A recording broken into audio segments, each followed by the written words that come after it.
Welcome, everybody, to Viva Alive. And we're here today, too, with my dear friend, colleague, Daniela Lemos, talk about beyond fear. And fear is a big thing these days. Well, it's been around for a while, but I think it's even harder these days because we have so much connectivity, not only about what we know or sense in the world around us, but also with social media and being able to pass on information quickly. And so, if some element comes up that would bring about fear, the element of fear, uncertainty, it sort of spread like instantaneous. It always did, but now you actually get the visual component of it because we have all these other tools to spread things that are sometimes real and sometimes not real.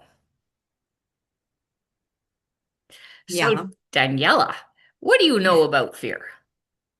I would say fear is not a fact. Fear is not absolutely a reality. Fears maybe it's a point of view that you learn register uh, over time. I think. I think fear. Um, when you have this point of view, something point of view, you have to question it. But if you're not, you start to feel that it's true. And yeah, I think it's a point of view. So, fear is a point of view. And that can be true because I know I worked with people who were immensely seemingly fearful, and within about 3 minutes they went from a 10 on a fear scale to like zero. So how do you take something that's real and turn it into zero in a few minutes? Yeah, It can be that the elements that are there that people perceive as being something they need to fear, you could just eliminate it with changing a point of view. yeah, yeah, yeah. I think if just to reinforce the idea that it's point of view, it's fear were a fact, everyone would react the same way to the same situation. I think. That's Yeah, true. That's yeah, true. yeah. But it's not what happens when here is a simple example. Some people are afraid of public speaking. Others step out on a stage naturally, right? Hmm. Yeah. And is fear, if it was actually real, which if you've experienced anxiety and fear, it certainly feels like it's real.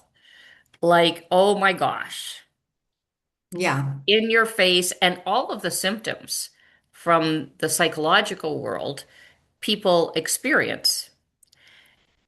And the same experiences, if you were to look at the psychological and physiological components of excitement, they mirror fear. Racing heart, sweaty hands,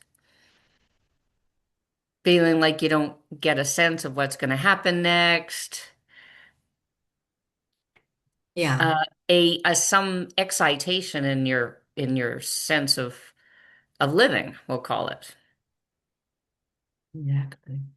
Yeah, And sometimes people learn or unlearn excitement and learn it as fear because maybe early on in their life something occurred, you know? Like I can think about, wanting to go on the Ferris wheel um and someone, touching me on my shoulder like my mother going, "Now don't be afraid." I wasn't friggin' afraid. I was so excited I couldn't get a wait to get on the Ferris wheel. Are you kidding me? yeah, yeah, But then every time you get that sense of that sense in your body, what you would call excitement, you misidentify it as fear Yeah, exactly. The when it same really situation. wasn't at all. Another example. Some people avoid showing up on a social media, and while others build authority, have fun, exactly the same situation, because it's exciting to talking about and build something. Yeah, the event is the same, but what changes the point of view about the event, right? Yeah, Yes. it's Yes, not of a course. situation that define fears. And that's the interesting part about living and how somebody can simply say something to us in Mhm. their caring, meaningful way, caring, um, trying to create something different. And yet it creates a different reality for us and stays with us, probably can be for our entire lives, as though because we take that opinion of that person and we lock it in as though it's a real thing about that sensation and that sense of whatever it is. And and it's kind of interesting because that's how points of view get stuck in our world, and then we create a world through the lens of that point of view. Yeah, yeah, exactly. So then we have to imagine, so is fear really real? Or If it's just an interpretation that each person has built about it, something. Yeah, and I for sure have experienced immense amount of what I would consider the the experience of fear, like holy crumb, oh my gosh, what is this? And it can be intense. But if we know that we could take something that sense like fear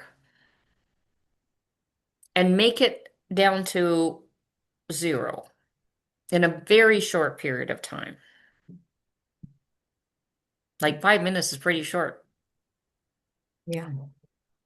then there has to be a component about it that is not real.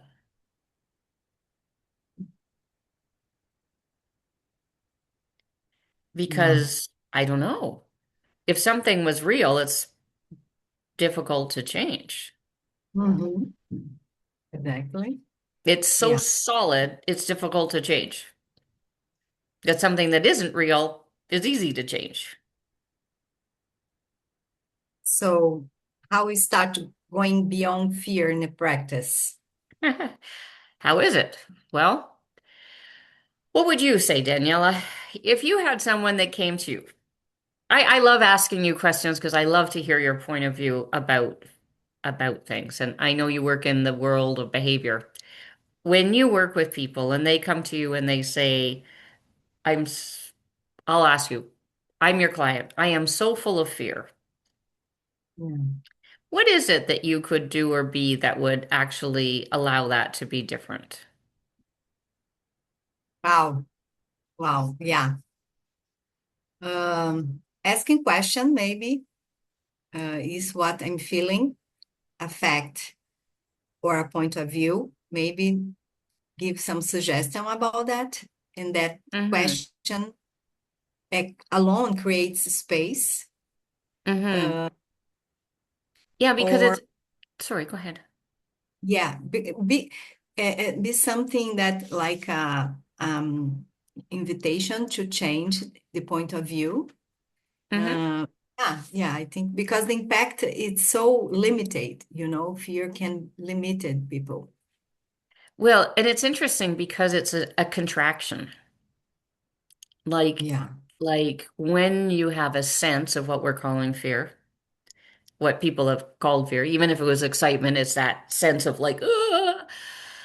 um, it creates a kind of a contraction in that you actually can't see anything beyond it because it distracts you so immensely in that moment. Yeah, yeah. When fear starts to drive your choice, you begin to choose what is safe instead of what is expensive. Yeah. And that's the thing, because right? it actually takes you totally out of the rest of the world that exists, and all because it seemingly distracts you. You can't even see where there's another choice. So I always think, like, when something Yeah, comes up your like class. this question, the first question I usually start with when I get a sense of in my own world is I go like, hmm, what is this? Like, what am I aware of? Is something amazing in the world just about to Yeah, occur? Is what am I aware of here? And the right. interesting thing about awareness and the world, and a lot of people don't realize we sit in an entire sea of information, an entire sea of information, and we are receiving it all the time. Like, so you're in an ocean of thoughts, feelings, and emotions. We'll call it an ocean. We'll call it the air. We'll call it the universe, whatever that is. And so that sense of this going beyond fear, it may not even be ours.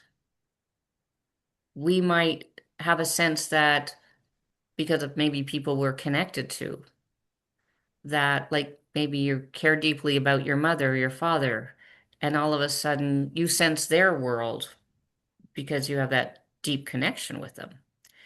And so it may be that like you could, ask the question like, is this mine? Is it mine? Or am I aware of something? Yeah. Okay. Am I aware of something? Yeah. When Oh, wow, that's a possibility. exactly. Not an answer, it's a possibility. Yeah, it's a possibility. Yeah. I perceive So that. yeah, so that's a possibility. So then what? So now we've asked the question. The question is, so what is this? If you have a sense of fear, what is it? Now what? Now what? Yes. Yes. Yeah. Yeah.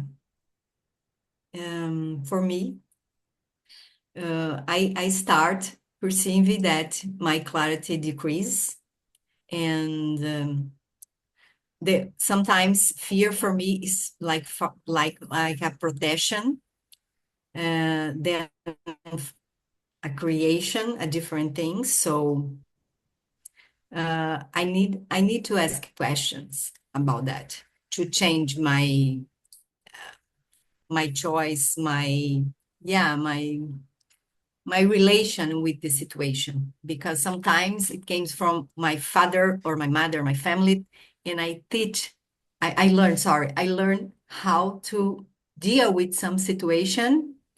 It's only with fear, maybe with some protection. My father is a specialist in this.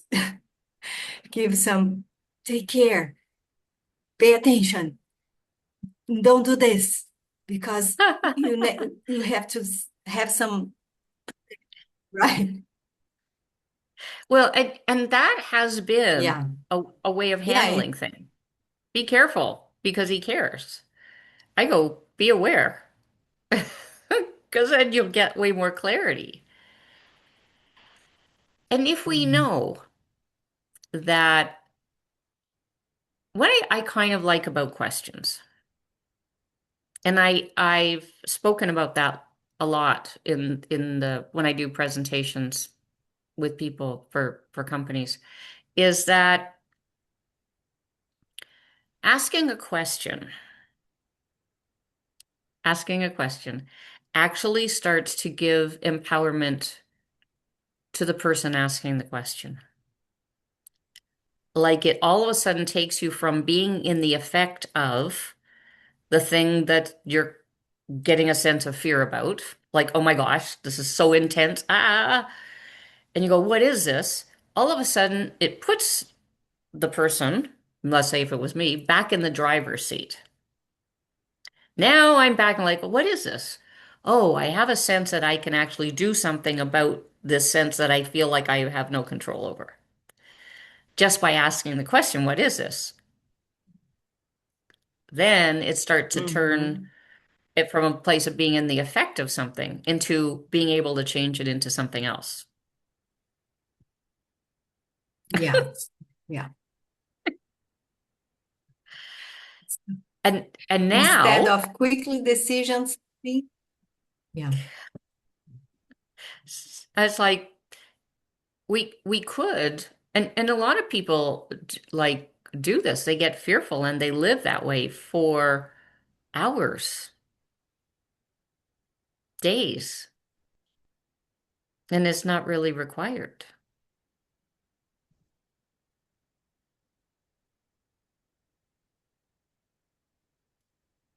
Yeah. So, but people, when we talk about it's a point of view,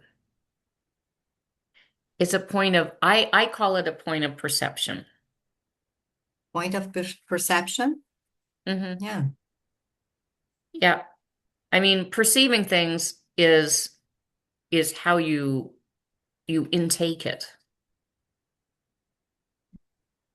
And a point of view is how you see it or how you view the world.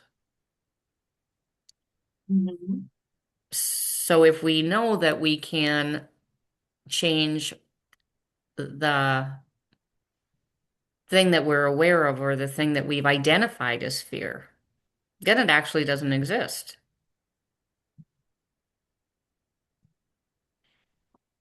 And you're true. It's kind of like somebody could perceive like a big stick on the street. Some people go, "Oh, isn't that a beautiful stick? Look at the way it's shaped." Another person would look and go, "Oh, it's garbage on the road. It needs to be moved." Another person would look at it and go, "Oh my God, it's a stick. I'm going to get beaten again."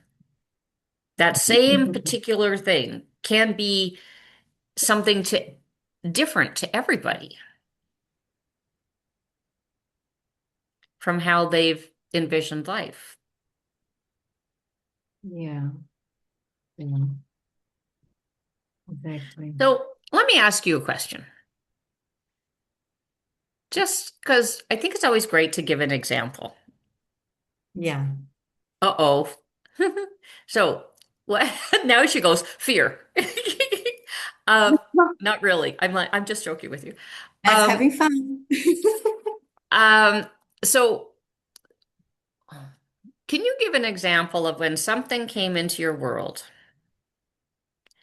that you sensed as being like you were fearful of it or something?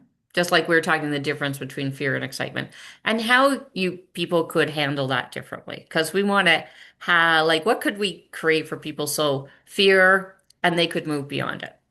So when you've done something, can you give an example? Maybe that would be like, I do this, this, and this. Yeah, I don't know if it's only fear, but when it's something is so new in my life, uh, I usually ask a lot of questions before decide about it. I think in some place I feel fear about what's gonna happen because it's different of I have in my life, Mm-hmm. and I change it because yeah, because I learned this with my parents, parents again.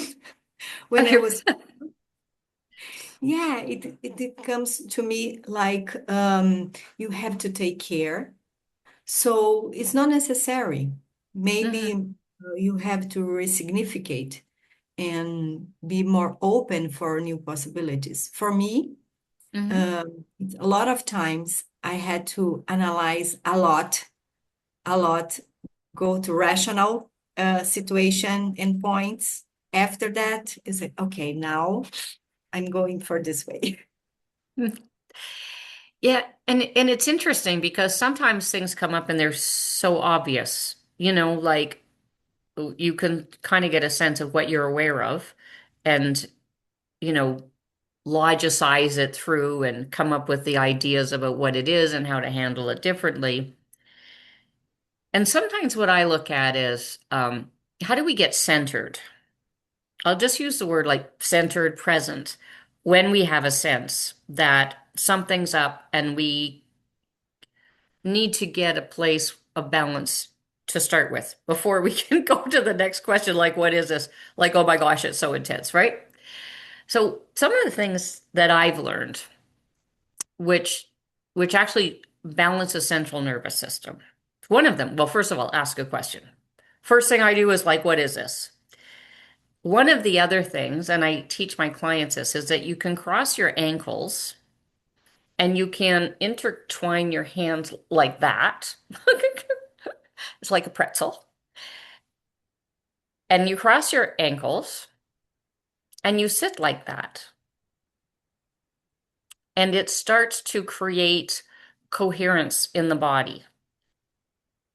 It dysregulates it changes the dysregulation of where your body went into either excitement or dysregulation.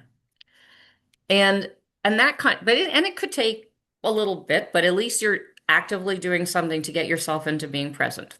Because the first thing is like when you go like fear, it's like, it's for some people it feels like it takes over. What could I do now? I go ask a question. And you may not know what it is. It doesn't maybe something logical, but all of a sudden you get this sense of like out of control fear. So that's one of the things you can do.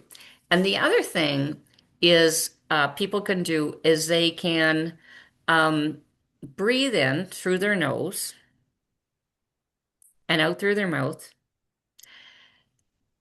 slowly. So 6 breaths in 1 minute, which Mm. is really slow. Really Most slow. people breathe quite a bit more rapidly. But what they found is it creates coherence. It will create Uh, coherence and down and regulate the parasympathetic nervous system so it's not as active. And that in and of now, you have a sense, okay, I'm not panicking, like not in that place of like so out of control you can't get a sense of presence. And keep asking the question, okay, so what am I aware of here? What is this? Is it really mine? Because sometimes you could ask that question, it's like so contracted, so what would seem intense that undoing it requires a little bit more presence. So those are the things that I use when, if I require to, if I can't get present to it, or I used to. When I was like, I would say I use those tools, I share them with my clients. I don't often get into a place that is so intense, so intense. I can usually change it with a question. Um, pretty quickly. But it's one of the ways we can get present. yeah, yeah. It is the same for the same when you are the people is the fear comes from a trauma that the people lived before. Hmm. Because I have a cousin and she can stay in the same place, in the same room that with dog, with a, but her mother, parents again, and or I no, I think her she saw once a dog that hurt her friend. And Hmm. after that, she can stay. When the dog comes, she's like, "Oh my God, I have to run." Run from the dog. And she can do this. Yeah. And it's funny those things that are triggers, you know? Everybody has had life experiences that are triggers, and so sometimes we don't even know where they came from. And yet, one of the other things that, like, I know you do this as well as is have access bar sessions. And access bar sessions are, if you've never heard of it before, go look it up.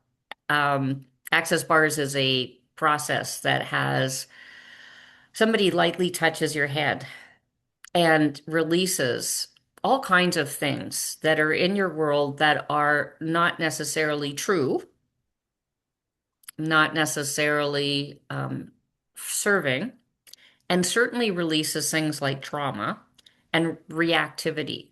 Because if you don't have the thing like I'm afraid of dogs in your world, because maybe you weren't the one that was afraid of the dog, maybe the dog was afraid of you. I don't know. But it's one of the things that you can do to change that reactive state to get it so that I know with my clients, they go, oh, like I used to be afraid of standing. I was afraid of heights and I couldn't stand going in a balcony in an apartment, a high apartment. And I would do an access bar session and all of a sudden they weren't afraid of heights anymore.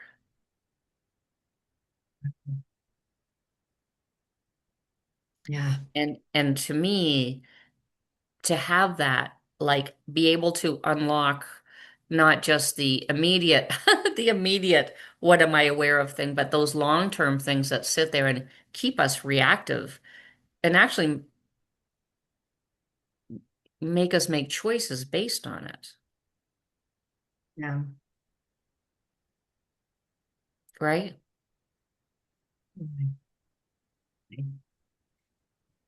Yeah. So the conclusion, beyond the fear is not about the feeling fear, right? It's about treating fear as a truth, and you have to be more present and ask questions. Hmm. Who this belongs to. Yeah. Yeah, to me, that's the easiest way to start. And then find out what else it is that you need to know about it. I mean, some people navigate the world in fear. Some people navigate the world from awareness and then they have the fear be present and then go away, you know? So it's finding the things that are, and I think questions are the most brilliant way to get to a place where um, you can move beyond it. And in today's world, oh my gosh, so much going on politically, not only politically globally, but politically in countries, so many things changing. And change for a lot of people creates a level of fear because of the uncertainty behind it. So, Yeah. uncertainty kind of matches with fear, right? Yeah. Yeah. That's why we suggest access bar session because to deal better with all those things. Yeah, that like for sure it unlocks long term, like the stuff that's long term that's been sitting there like forever. You can have it so it's not relevant, the things that were traumatized. And it's interesting, I listen to a lot of scientists about their points of view about trauma, what it is, about fears, about how it catalyzes us to actually living less than who we can be. And certainly people do avoidance behavior because of it. But if it didn't control their lives, they would have something entirely different how they view life and what they could do if that those things didn't exist. And now we know from tools like access bars, it actually not only eliminates it on an emotional and psychological level, but it releases it on an energetic level, which is the things that mostly control us.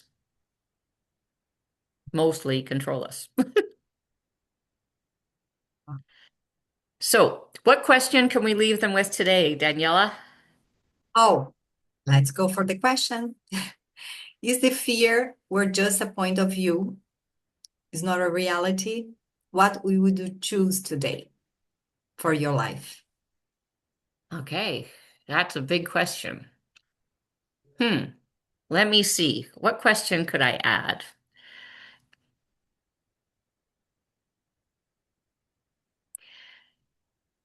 What if fear was excitement?